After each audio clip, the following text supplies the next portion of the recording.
Bonjour à tous et bienvenue sur Food is Love, j'espère que vous allez bien. Le fameux Big Mac de chez McDo, pas besoin de le présenter, tout le monde le connaît. Ces versions maison se comptent par dizaines sur YouTube, moi-même je vous l'ai déjà proposé, mais celui que je vous propose aujourd'hui ne court pas les rues. McDo l'avait proposé en série limitée, de délicieux steaks de poulet panés et croustillants qui remplacent le bœuf habituel, la fameuse sauce Big Mac avec sa relish sucrée qui lui donne son goût inimitable, tout ça dans la vidéo du jour. Alors Big Mac Chicken, c'est parti.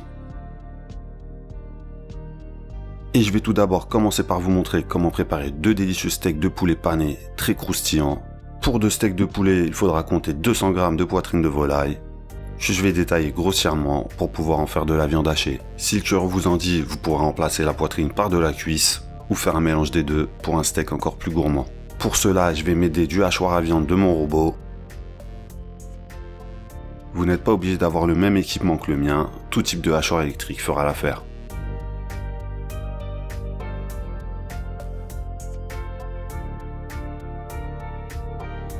Une fois que vous aurez obtenu votre viande hachée, vous allez la relever avec un bon quart de cuillère à café de poivre noir. Vous y ajouterez également un quart de cuillère à café d'ail en poudre. Ensuite, on ajoutera un quart de cuillère à café de moutarde en poudre. Pour avoir de la moutarde en poudre, vous prenez des graines et vous les passez au blender. On rajoute un quart de cuillère à café de thym et on termine l'assaisonnement avec 2 belles pincées de sel. On mélange bien notre assaisonnement avec la viande.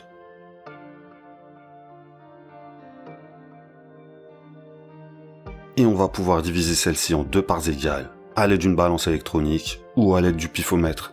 Quelle que soit la manière que vous utiliserez, vous devrez obtenir 2 parts d'environ 100 g.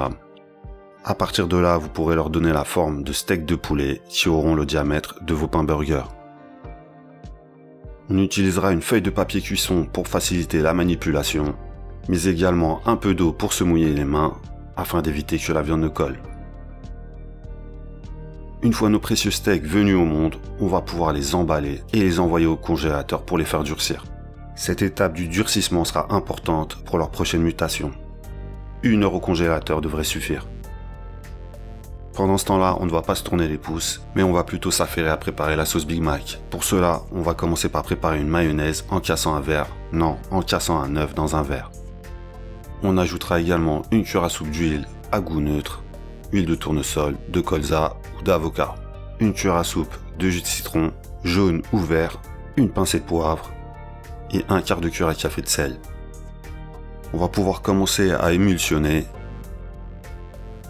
et au bout d'une dizaine ou d'une quinzaine de secondes, on va pouvoir ajouter de l'huile en continu jusqu'à obtenir la mayonnaise avec la texture souhaitée, c'est-à-dire bien épaisse.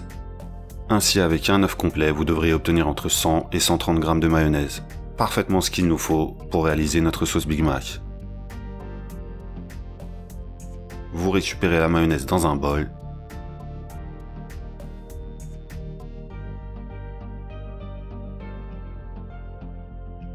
Vous y ajoutez une demi-cuillère à soupe de moutarde américaine ou de moutarde de Dijon, une cuillère à café de ketchup pour la coloration, 2 cuillères à soupe de relish sucré. La relish sucrée, vous pouvez l'acheter dans le commerce ou la préparer vous-même. Vous trouverez sa recette dans la description de cette vidéo. Si jamais vous n'avez pas envie d'en préparer ni envie d'en acheter, vous pouvez la remplacer par 2 cuillères à soupe de cornichons aigre doux hachés. Mais sachez tout de même que la relish avec son petit goût sucré fera la différence. Après ça, une demi-cuillère à café d'ail en poudre.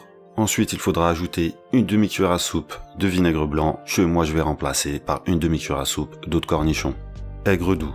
Et je vous conseille de faire la même chose car je suis sûr que vous avez vu tous les aromates et épices qui se trouvent au fond de ce bocal.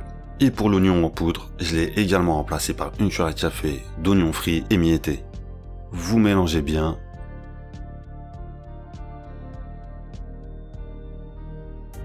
Vous goûtez bien sûr pour vérifier si ça ne manque pas d'un peu de sel.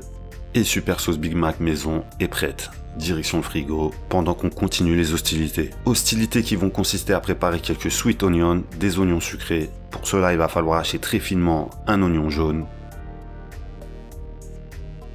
Réservez-le dans un bol.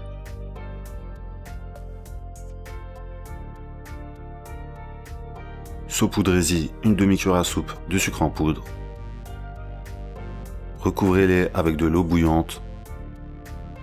Ajoutez-y le jus d'un citron, un peu de poivre et une pincée de sel.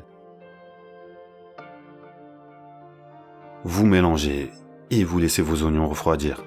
Si vous avez la possibilité de les préparer la veille, ça sera magique. Une fois que l'eau se sera refroidie, vous pourrez bien sûr les mettre au frigo. Pour votre Big Mac, vous penserez également à prévoir quelques rondelles de cornichons aigre doux et de la laitue iceberg bien croquante et mincée. On va maintenant pouvoir mettre en place les deux assiettes qui vont donner leur super pouvoir à nos steaks de poulet. Dans la première assiette, on va casser un œuf et verser 20 centilitres de lait fermenté. Si lait fermenté il n'y a pas ou vous n'aimez pas, vous pourrez mettre n'importe quel autre lait. Quelques tours de moulin à poivre. Vous battez l'œuf pour que celui-ci soit incorporé par le lait. Et dans la deuxième assiette, vous allez verser une centaine de grammes de farine de maïs. Et comme pour la première assiette, si farine de maïs il n'y a pas, vous pourrez mettre de la farine de blé. Pour chaque dose de farine, vous ajouterez la moitié de cette dose en chapelure. Dans le cas présent, ça sera donc 50 grammes de chapelure fine ou chapelure panko. Vous mélangez bien et vous allez maintenant pouvoir plonger vos steaks. Tout d'abord dans la chapelure farine, ensuite un plongeon dans le lait et l'œuf, puis de nouveau dans la chapelure farine. Et pour les steaks, pas besoin de retirer l'excédent, plus il y aura de chapelure farine, meilleur ce sera. Logiquement, avec ces deux assiettes, vous pourrez préparer plus que 2 steaks, et si vous faites une grosse quantité, n'hésitez pas à multiplier les doses.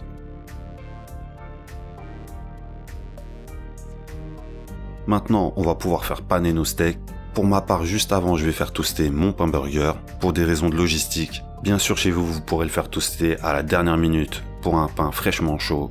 J'ai bien sûr utilisé la moitié d'un deuxième pain burger pour faire l'habituel pain du milieu propre au Big Mac. Je vous ai également mis dans la description de la vidéo les 2 meilleures recettes de pain burger au monde. On va maintenant pouvoir faire cuire les steaks de poulet avec une vingtaine de centilitres d'huile de tournesol chauffée aux alentours de 170 degrés. Une fois l'huile à bonne température, vous déposez vos steaks qui ne devront pas être complètement immergés dans l'huile. Vous les ferez cuire et dorer pendant 3 à 4 minutes avant de les retourner. Et 3 à 4 minutes de nouveau avant de les évacuer. Après évacuation, je dépose directement sur l'un des 2 steaks une tranche de fromage. La base, c'est cheddar. Pour moi, ça sera du Gouda parce que j'en ai un ras-bord dans mon frigo tout simplement. Les hostilités sont presque terminées. On a remporté de nombreuses batailles militaires et juridiques. Mais la bataille ultime, c'est pour maintenant.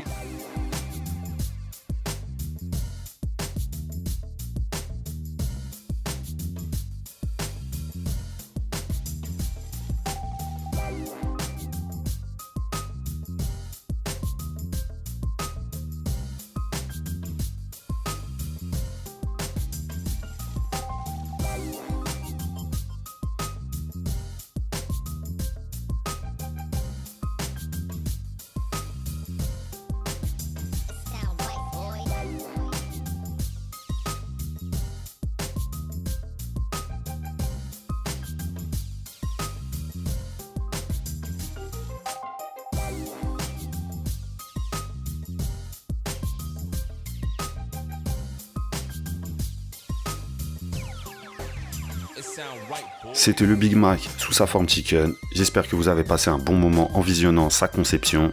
Si c'est le cas, n'hésitez pas à me le faire savoir à l'aide d'un pouce tourné vers le haut et d'un commentaire. N'hésitez pas à partager vos envies, que je puisse les noter sur ma liste à faire.